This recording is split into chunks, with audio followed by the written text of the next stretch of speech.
great. Nice to meet you, Richard. Nice to meet you too. Hello, Richard. Thank you for your time. Hi. Really nice to meet you. Pleasure to have you in our show. Hello, Peter. Hi, Armin. Thank you, thank you. Thank you for having me. Cool. So we prevent you for having lunch now.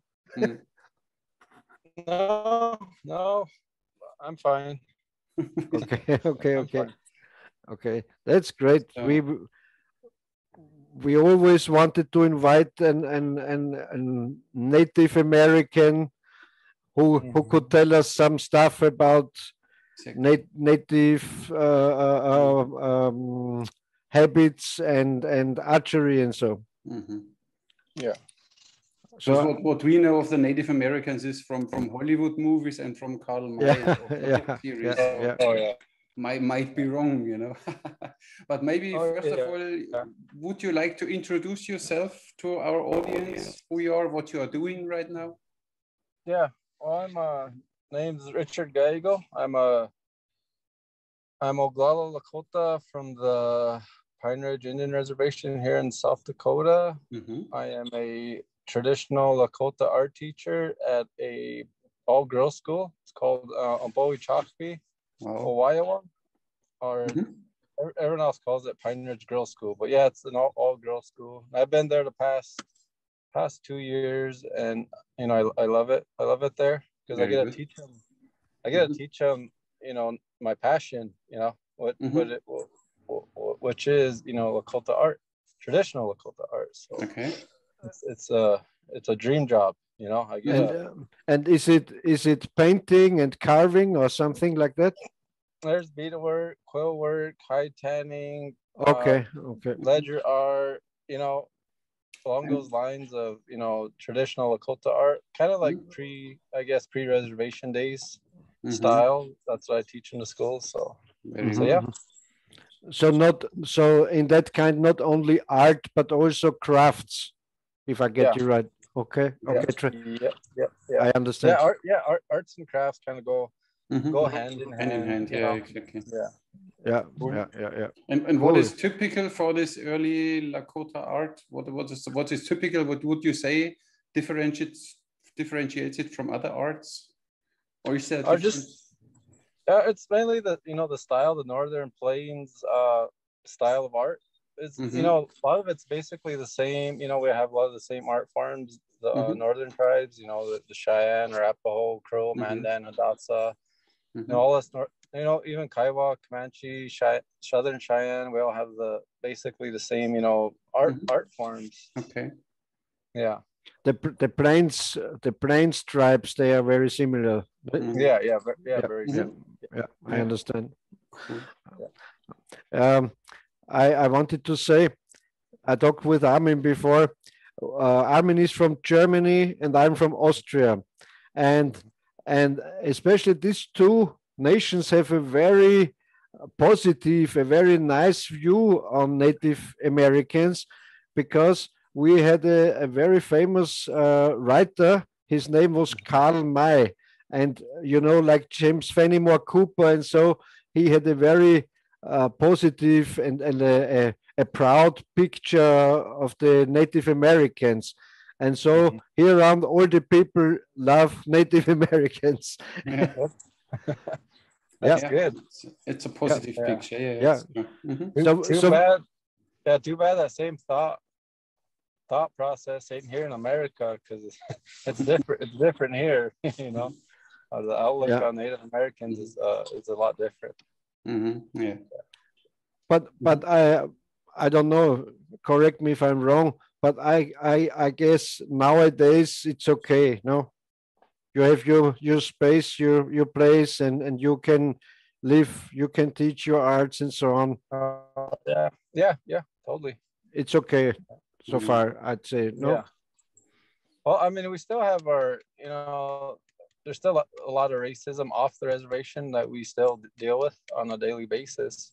But yes, on, you know, where I'm from, the Pine Ridge Reservation, you know, I don't really come into that, but you know, it's when you leave the reservation, you there's a lot of racism off the res, so it's still there, you know, it's still there. Yeah. That racist stuff is a difficult thing because, on the other hand, one tribe is racist to another tribe, so it's difficult, no?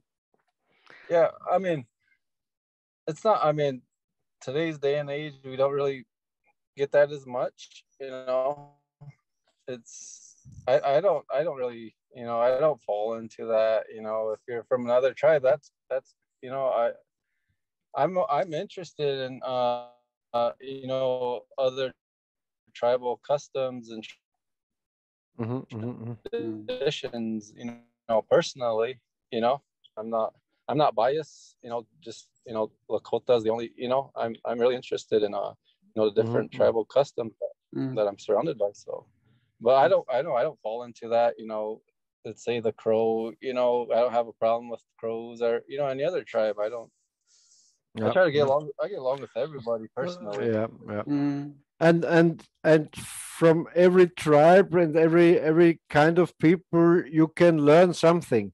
Yes, exactly. And even historically, they never tell that side of the story, but we traded with just about every tribe.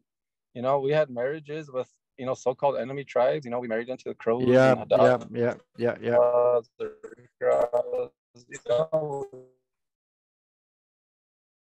know, they never tell that part. We're always, you know, warring with one another. You know, we had peace. That's what I always thought about, because back then the tribes, they had fights against each other, and they robbed the girls and the boys, and they intermarried, and so it prevented from inbreeding. And so there is no pure tribe. Same here. So they are all connected because they interchanged and intermarried, no? Yeah, and a lot of tribes broke off from one another. You know, so that's, you know, a lot of those other tribes could trace their origins from, you know, the Nakota, you know, hundreds years back. That, you know, they broke off. And but, you know, they still have those stories. They know where they came from. Yeah.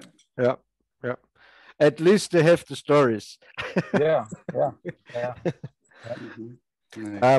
And I'm also always interested in a little religion. So are your people Christians, or do you practice your own old religions, or how is it? It's a little bit of both. There's a lot of Catholics, Christians that practice both. You know, the Christian religion, then they also do the Lakota tradition and custom. I understand. It's both is a different thing for them. This one is that one, and this one is that one, but they do it all. Okay, interesting. They do it separate. Like, me personally, I've never been to church and baptized. You know, I've been raised, you know, in the NEP and Lawampi and Sundance in the traditional Lakota way. So I don't know. You know, I don't know nothing about, you know, the Christian religion. You know, so I can't. Is it true that Sitting Bull invented the Sundance, or was it there before Sitting Bull, the Sundance ritual? It was there way before. He brought it up new, kind of, no? No, we had it for thousands of years. I mean, it's fairly new, but it's still, like, you know, a few thousand years old. Like, we still have the origin story for the Sundance, and who, you know, the man that, you know, had the dream, and who, you know, they gifted the Sundance to, and how it came about. We still have, you know, the stories. We still have the man's names, you know, the Sundancers' names. We still have that intact. So yeah, but yeah, I mean, taking nothing from Sitting Bull, but yeah, we had it long, you know. as far as I know, he used it to connect the tribes. No, he used it as a tool. The Sundance ceremony. Is this true? I'm not too certain about that, but maybe at the time, yeah, we were trying to unite, against the encroachment of the, of what was gonna happen. So yes, we sent out a war pipe to all the different tribes to, if they wanted to help us in fighting, and there's a few tribes that did take up, the offer, like the Cheyenne, Arapaho, and a few others, but mostly our enemy tribes didn't didn't take up that offer. But yeah, he tried to, unite a lot of the tribes to help them to fight. And so these tribes recognized that it's more important to stick together to fight the pale faces and not fight against each other. Yeah. I understand. Interesting. That was the goal, but we had too many enemies. Yeah. And it wasn't this war wasn't to win. It was just a matter of time. Yeah. Of course. Yeah. Sad story. Yeah. And even Crazy Horse he's seen the cities, he's seen the cars, he's seen, what now. He already had a dream about it, and they showed him how it will be. He was in Washington too, if I remember well. Crazy Horse. Oh, really? I'm not too sure about if he ever went to Washington. I think, and I think I read that Sitting Bull was with William Cody in his Buffalo Bill Wild West show, no? Oh yeah, the Buffalo Bill. He was on tourney with him around to Europe and everywhere. Yeah. Mm-hmm. My grandpa Rocky Bear and his daughter and his grandchildren are also in the Wild Bill show. Really? Yes. I'm a big fan of Cody because he was a kind of inventor of big events. Like today is a television documentary you see about wild tribes and horsemen and so on. And he brought this whole stuff even to Europe and showed the people, these are the Native Americans and these are the horsemen and these are the cowboys and so, and he even had buffaloes in his show, no? Yeah. You have to watch out. I mean, they are original movies. They made back then from Buffalo Bill's show. It was amazing. Okay. Yeah, I will watch. Yeah.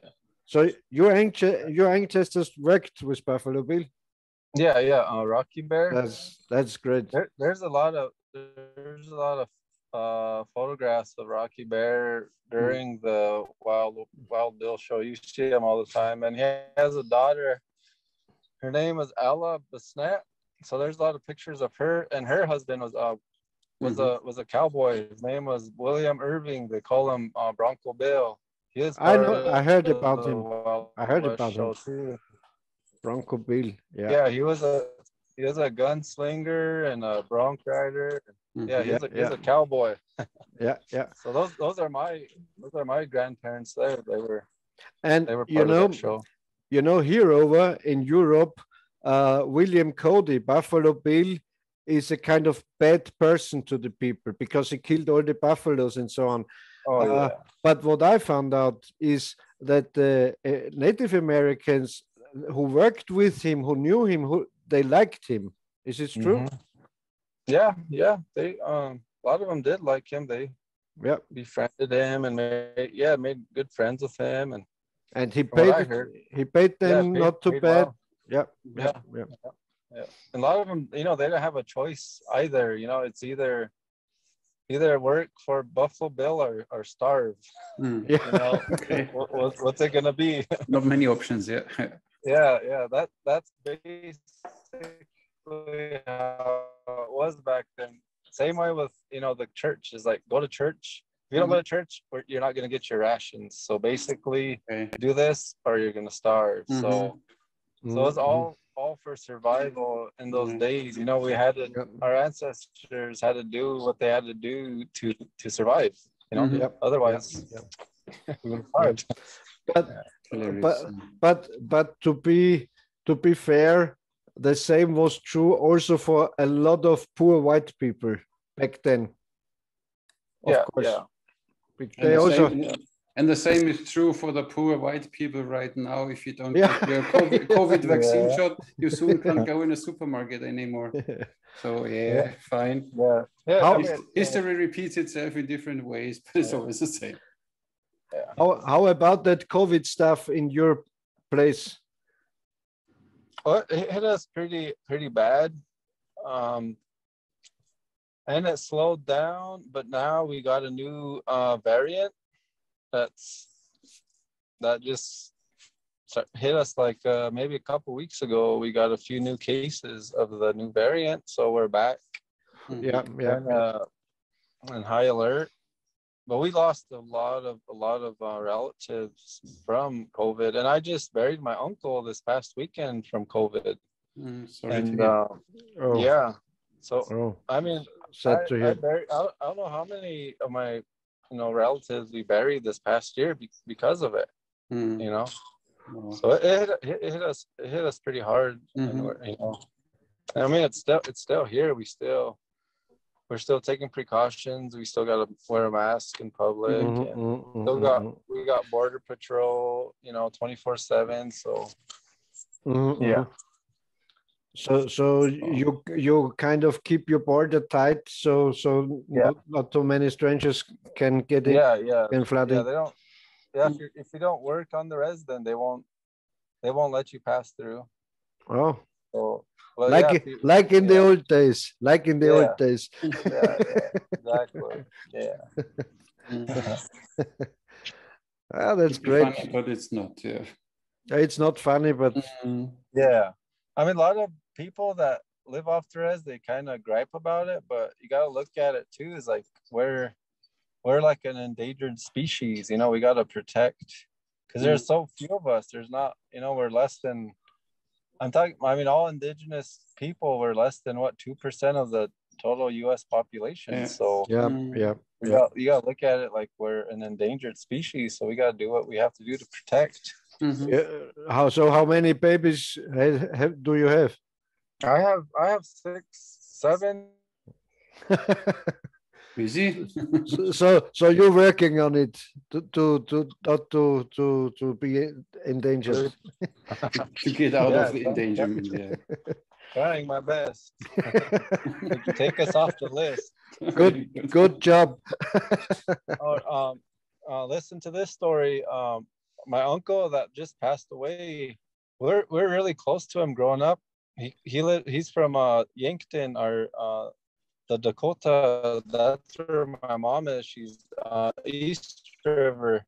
We call them East River. Anyway, they're just a band of Dakota out east. And anyway, we used to visit them every summer and stay with my Uncle Lauren every summer. We would spend summers with him. And throughout my life, it was just my Uncle Lauren, his wife, and his daughter. So I thought he just had one daughter my entire life.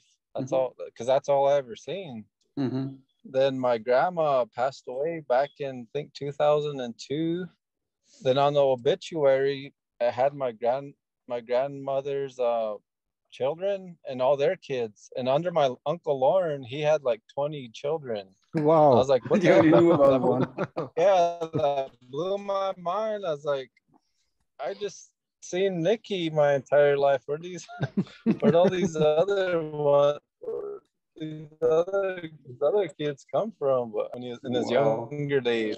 Yeah, it kind of blew my mind that he had that many children. I was like, what I got a lot of catching up to do. Nice. So, yeah. And is there what kind of jobs are you getting? Is there a possibility to get jobs, to get work for the children and so on? Yeah. Or in the summertime, I'm really busy because they want me to teach bow making. like on different reservations and summer schools. Okay, and, okay. Yeah, the children's camps, like. So I travel all over in Indian country in summertime to do that, which is good. I really enjoy that. So I'm always busy. Then my dad right now helping him build a garage. We don't get anything. So I'm also a carpenter. So okay. Yeah. Okay. And what kind of wood you are using for your plains bows? I mainly use ash, white ash, hickory, chokecherry, ironwood. I mainly use the local woods that are, So I'll use Osage. I have a Osage is nice. Yeah, I have a supplier in Kansas that he brings up. He usually send a shipment of Osage every now and then when I ask for it. But I like ash. Ash is my favorite. It's a really good bowwood. Yeah, and it's plentiful. And it's in my back door. So and it's easy to work with. Yeah. Do you also have locust? No, that's mainly out east. Okay, but it's also nice. I used it before. I used yellow locust. I have a buddy in Ohio that sent me some locust and hickory from out east. Because hickory, I like hickory too, but it don't grow in the Dakotas. You gotta go to Minnesota, Iowa. You gotta go out east to get it. Or order it online. But yeah. And back then in the old days, how strong were this real hunting and war bows of the plains in tribes? Yeah. Well, obviously the hunting bows had to be a lot more powerful, because our main source of food was the buffalo. Yeah. Yes, that's what. Yeah. And we a buddy of mine, he had a wood bow, and it pulled 40 pounds, and he tried to shoot a buffalo with it, and the arrow just bounced off the buffalo. Yeah. I imagine. This is what we were talking before, that you really need high poundage to penetrate. That's a true story. Like, the arrow actually bounced off the buffalo. So I don't need and my brother, we tested on a cow a few years back. He had a 70-pound Osage South bow, and that did the trick for the cow. It shot clear into the fletching, clear into the fletching. And for war bows, I imagine they didn't have to be as powerful as a hunting bow. But still, they were more powerful than today's standards. Because back then, we always shot a bow on a daily basis, so our muscles were just trained. Up for that. So yes, they were a lot more powerful in those days. And wood for the arrows. Which wood do you prefer for arrows? Right, same thing. I stick with my local. We have a lot of chokecherry, and we have some gooseberry, but it's not as plentiful as chokecherry. And Juneberry is pretty good. But we kind of have to travel kind of further up north for Juneberry, but so I like chokecherry. And you are making these arrows from the shots, not from splinted boards, but from the shots. I understand. Yeah. Well, so I'm very picky with my arrow shoots. I'm really picky with that. I have a buddy, my same buddy that sends me Osage in Kansas. He'll send me some dogwood from down in Kansas. That stuff is really good also. But don't go around here to ship some to me. But that's really good. I know the Kiowa, Comanche, the Southern Cheyenne, they use a lot of that dogwood down south. It's real stiff arrow wood. So maybe we will love to invite you again. Maybe you can show us we can do something in your workshop or so you can show us some arrows or bows or stuff. Yeah, do you think so? If you get better time, we would love to see this stuff, of course. And our viewers will love it too, I guess. I don't have a lot of product because everything I make is already spoken for. So I don't really hold on to a lot of stuff. I mean, I have a few personal bows, but yes, that's fine. Yeah, everything I make is I don't have for very long. It's I have to ship it out. So. That's fully fine. One question I would have, because I had last time a conversation, I do bow reviews, but mostly Eastern bows, Chinese bows, Japanese bows, stuff like this. And then they said, oh, you need to do a review of a Native American flat bow, longbow. And then they sent me a link to a company, and they write that the draw length of their bows is 22, 24 inches. So not even full draw 28. So why is that, or where's the benefit of having, or why is it? Because everywhere else, even the Howard Hill longbow, 28 inches or 27 inches. Well, with that, it's because of they were meant to be shot off a horse, so they were they're shorter. So you simply fling them like this. Yeah. So. Like our style of shooting is different. We don't hold our draw. We don't hold it. Like as soon as we pull back, like we got to release. Because what we're hunting doesn't sit still for us. When we go to war, our enemies don't sit still for us. So there's no lengthy draw. We don't hold it for more than a split second. As soon as we pull back, we got to release the arrow. And they were up close. All our close range.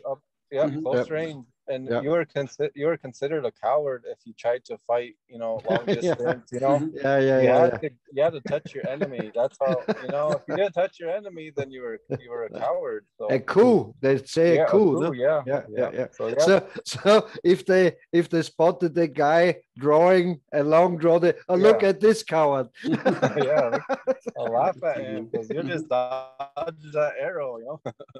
But you're considered a coward if you fought at a distance. But of course, makes sense. And your draw technique, is it still this pinch draw supported with middle finger, or is it 3-finger draw like the normal Western style now? That's that pinch plus your first 3 fingers underneath the string. Support this. So these first 3 fingers are on your string, then you're pinching the arrow. That makes sense when you're on horseback. It's like you could you're holding the arrow with the arrow in place. So it makes sense. Versus the Mediterranean grip, if you're holding it this way, then it kind of arrow bounces around. Bounces all over. But this got the arrow. Exactly. Makes fully sense. You could still pull back a real powerful bow, this way. You still got the 3 fingers pulling back on the string. And you can use a very shallow arrow nock. You don't need a deep arrow nock, but a very shallow.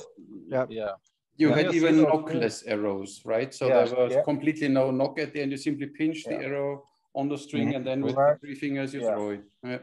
And I think them. And for feathers, you use turkey feathers? Yeah, we used all kind. We weren't like picky. We used what we could find and hunt. Because some old arrows you see a mix. You see a mix of there'll be hawk, there'll be owl, there'll be turkey, there'll be eagle. There'll be a mixture of feathers on one arrow. But personally, I prefer turkey and eagle. These are very stiff, nice feathers. Real stiff. Goose is also nice. Goose is also nice. Gray goose is nice. Do you put 3 feathers on it, or 4 or 2? How many feathers? I use 3, but depend. You'd also see 2, like with the blunt arrows, the children's arrows or the small game blunt arrows. You'll see the 2 fletchings. Yeah, and even on some hunting and war arrows, you see 2 fletchings, so it's not really you know, so 2 to 3, you know, 2 to 3 is common, but yeah, 3 more common. But yeah. And also, if you're fighting close range, it doesn't depend a lot how many feathers you have, because if you shoot in close range and you don't have a lot of wind from the side, it don't. Yeah. Also, 2 feathers work. Yeah, totally. And the feathers were just wrapped with sinew or some like that.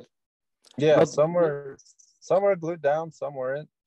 You see a lot of them that weren't glued down. Just the ends were lashed the ends down. are just I've seen that. They were loose in the middle. They were space. I have a sorry. No, you first. You are just in a roll. Continue. You know, I have a lot of books showing this Native American arrow, so I love it. I made myself some back then when I started archery. I love to have kind of native equipment.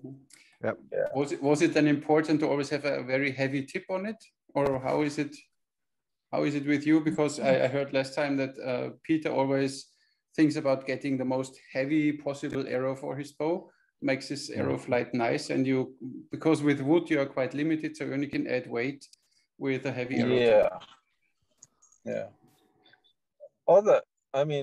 Even the trade points, they weren't terribly heavy, you know.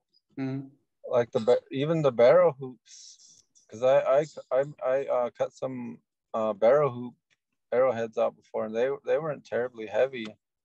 And but I don't know about getting the arrowheads, you know, as heavy as possible. Even the old arrows, they weren't terribly heavy, or the points weren't. Cool. But maybe more for a long distance. I bet that will you know, be better for the arrow if you have a heavier tip.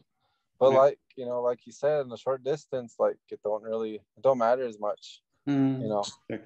But the heavier the arrow, the more impact power it has.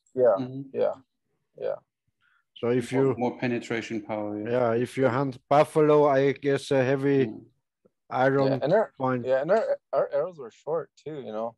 They were just as long as our draw length, 22, 24-inch long arrows, so that, you know.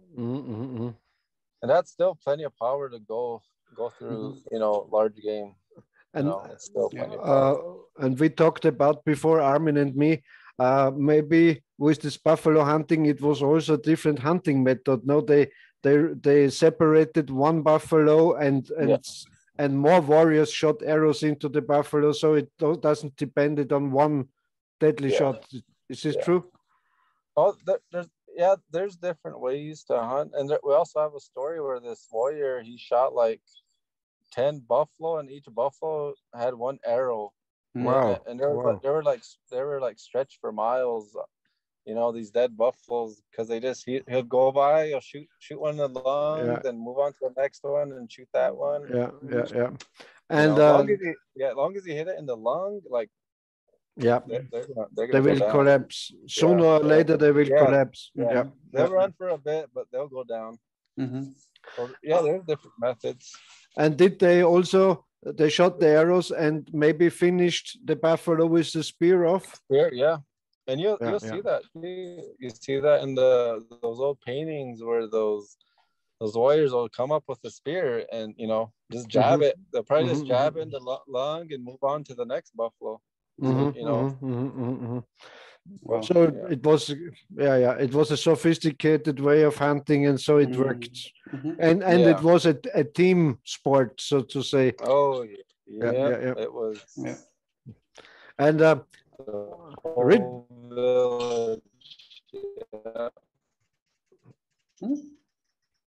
okay. Bad connection again. Yeah, good. Are you? Do you hear us? Can you? Yeah, I can hear you. Okay. Now you're back. Richard, there's one question we ask every. You know, we try to get from every place of the world, a special guest, and talk about archery and his country and his tribe and so on. And one question we always ask, were there female warriors in the native tribes in the Lakota nation? Yeah. They had their own warrior society. They were the Katela. So you'll hear them on the stories on the Little Bighorn. There were some Cheyenne warrior women and Lakota warrior women that rode into battle, and they had their own society, and they were the ones that chopped up the bodies. Like a lot of it was the women that did a lot of the mutilating. Yeah. I read about it, but I only know of one woman who was at the Little Bighorn, but there were more. You say? Yeah, there was more. Okay, okay. Nice. Even today, the Lakota women today they still have that fighting spirit in them. Like I don't mess with our women. They're you don't mess with them. They're tough. Same here. Same here. Very nice. Very nice. I like that. Yeah. Cool. That spirit's still there. But one question more about this. Did they fight along with the warriors, or did they came after the warriors and did the mutilations? It was both. There were some that fought with the warriors and some of them that came after. Okay. And the ones that came after would finish off the wounded. Like there'll be some wounded soldiers and they'll go and they'll finish them. They'll shoot them in the head. They'll club them to death. They will stab them. Then they'll mutilate the body. Interesting. They'll cut them to pieces. Nice. Nice women. Yeah. Nowadays, everyone says, we're peaceful people. It's like, no, we weren't. We chopped people to pieces. Yeah. Nice. Especially, I read a lot about the Comanche and so on. They were especially cruel guys. They in Texas down, they were horrible. Yeah, horrible to their enemies. Yeah. They always said the Comanche were the best horsemen in the Wild West. Yeah. True. I mean, all Plains tribes we all had that same, fearless. We grew up on the back of a horse, and we could all do the same things. All of us, Plains tribes, we could all do the same thing. We could, full gallop. We could go underneath a horse and come out on the other side. Side of a horse like that. We were all, great horsemen, and we still are. So all that Hollywood stuff is true. I see. Yeah. A lot of it is. Some of it is, but yeah.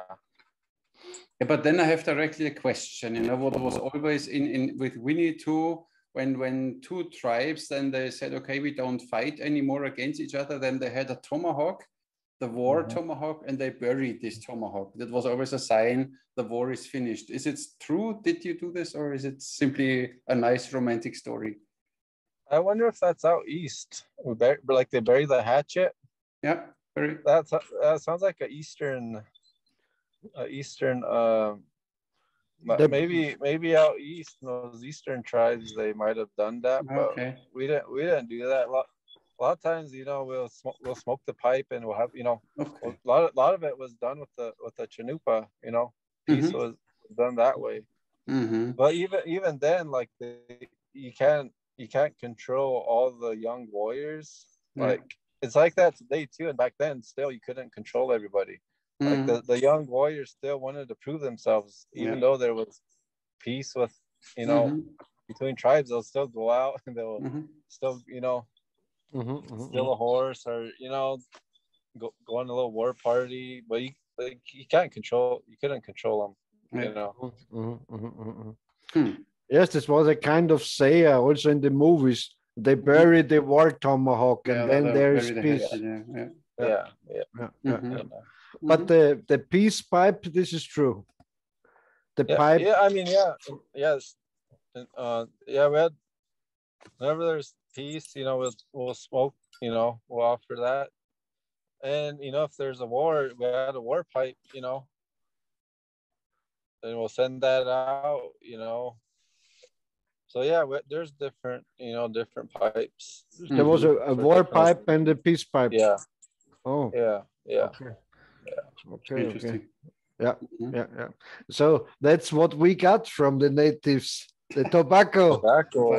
That's why I love them. Yeah.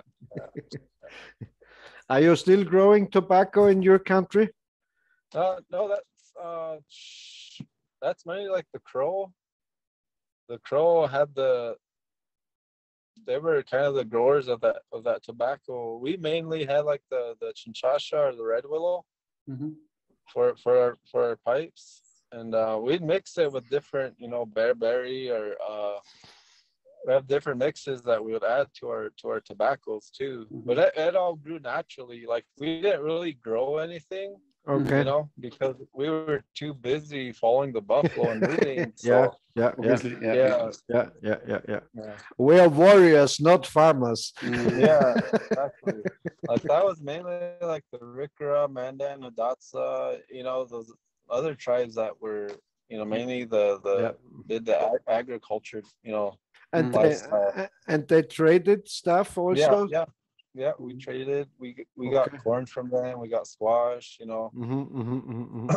traded with them.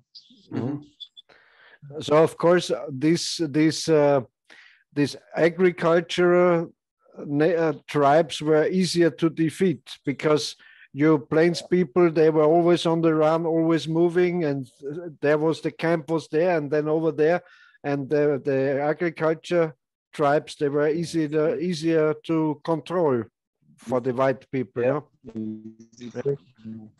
Yeah. Interesting. I don't know if you know this, Richard. We all here around in Germany and in Austria, we grew up with Native Indian American tribe stories. Really. We just when I was a little boy, I just read books about the Indians and the Wild West and so on. And even if we have carnival in February or something, everybody either went as a cowboy or as an Indian. So it was always when we were kids, you were either cowboy and Indian when you go for carnival. So and we all just you're not offended. You're not offended if we say Indians playing Indians. Yeah. But we say Indians here in German. It's called Indianer. We went out when we had school holiday. We went out into the woods and played cowboys and Indians. Yeah. Crazy, no? In Europe, crazy. Because we have not such nice history. Yeah. Or not Hollywood history like this. That's kind of funny because here we were we were like almost killed off. There's a mass genocide here, but over in Europe, like everyone loves us. It's like, why didn't you guys come instead of these? These guys that try to help us out, It's interesting, Even with that, like it's hard for a lot of us to like pick up our traditional ways because of what our ancestors went through. How we couldn't be Lakota, we couldn't dress that for over 100 years, we couldn't speak our language, so that kind of stuck with us. A lot of us are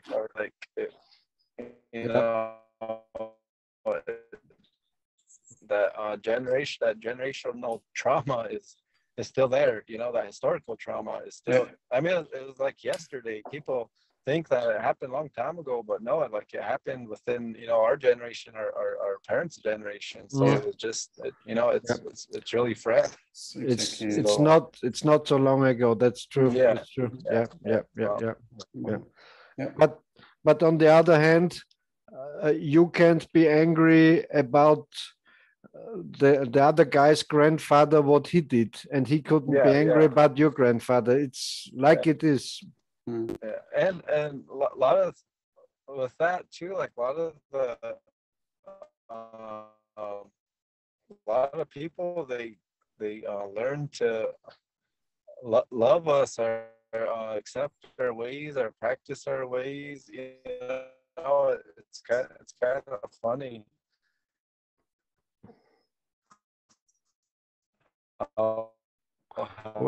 We have a very bad connection. That works out, you know, or is it there now? So, but me, I'm more. All right, can you hear me? Now it's better again. Yeah, we had just a little lag. Yeah. Okay. Yeah, I'm kind of down below, so I'm probably in a bad spot. But well, I was saying, like myself, I don't play that victim. You know, I'm more into passing on, you know, what's lost. Yeah. And healing. Yeah. And you know, we also here have so-called minorities in Europe, but it's no help for nobody if you're getting into the victim role. No, you don't. You have to say, I'm strong. I will go through this. It happened in the past, but now I'm strong and I'm passing on my knowledge, my crafts, my arts to our children. And that's the way to go. You're making exactly the right thing, in my opinion. Yeah. And that's how I was raised. You know, my parents, you know, they raised me that way to, you know, stand up for myself and be proud. You know, be proud of who you are, where you come from. Like to me, that's all I need. You know, that's what gets me going. Is, you know, what you know, who you are. You know, that's and you know, Richard, it's just, I always say like that, it's just the how is it called, the way of history. Yeah. You know. Yeah. What can we do? What can we do? Because we white men, we are responsible for everything bad all around the world. If you're on the other side, I'm responsible for the death of the Jews, and the American whites are responsible. So this has to stop. We have to get a new platform, a new spirit, and don't talk just about our grandfathers and victimize and feeling bad and so on. And that's my opinion. Yeah. I mean, we have to. There needs to be a thought process, and how not only we treat each other, but how we treat the land. Yeah. You know. And so when you are planting hate into the hearts of your children, it will get worse, but it will not get better. And on the other side, if this goes on, nothing will be better. Yeah, but you know that there's a system behind. When you look at mainstream media, they're always into divide, and that whatever ethnic, culture, race, religion fight against each other. So it needs some good leaders they think through it, and then they really lead the people into we are all human here. So this one planet we share. So because we should be a bit more responsible. You know, Richard, I'm living close to the Hungarian border. Austria is on border with Hungary. So there were fights in the Middle Ages and back then. So also some people could say, yes, the Hungarians took my country, or the Hungarians said, oh, the Austrians took our country. And so there would be no ending of this fights and bad, evil talking. So in every culture, there is land taken and robbed and killed and fights. No? Yeah. I mean, even if we did hold off, you know, the white encroachment, like it was still inevitable, you know, it still would have came, you know, what happened, even if we held it off for maybe 10 more years, it still would have happened, you know, instead of did what they did. So regardless. Difficult. I think the connection gets worse and worse. Yeah. Really? Oh, okay. So maybe we quit for today and we invite you again when you're at home. Yeah, because I'm not home. Yeah. And you show us your bows and your arrows. And your children. Yeah. and I show you my Native American flute, which is very impressingly one of the most sophisticated flute instruments ever built, with the wind chamber, with the sound chamber, with this small connection where you have to blow the. It's really very interesting. It's very. I built a few. They are very hard to build, but very easy to play. And when you see in all other countries, or even in South America, they play then rim blown, where there is no mouthpiece, nothing. They only rim blown flutes, so they are easy to build but hard to play. So it's really impressive. These Native American flutes, really impressive. Yeah. I have interesting. Interesting. Yeah. So Richard, it really was a big honor that you took your time to join us and tell us some stuff about your nation, about your tribe, about your folk, your people. Yeah. And I really appreciate your visit, your staying with us, and sacrificing lunchtime. Yeah, yes, you will get very thin because you didn't have lunch. Yes, thank you very much, even from my side. It was really a pleasure to talk to you. It's very interesting what you have to say. So you need to come back another time, doesn't it? Yes. And Richard, you also can use this stuff, this data. We will send it to you, so you can also publish it on YouTube or Facebook or where you like it. If you want our talk, if you like so. All right. Sounds good. Okay. Yep. Perfecto. Okay. Thank you, sir. Thank you very much. Thank you, sir. Really a pleasure to have you. Take good care, stay safe, and we hope we see you soon. Say a native tribal greeting. See you next time. Doksha ke wachie. I'll see you again. I only know Tatanka. See you again. Thank you very much. Take care. Thank you, Richard. Bye. Bye. Bye. Bye.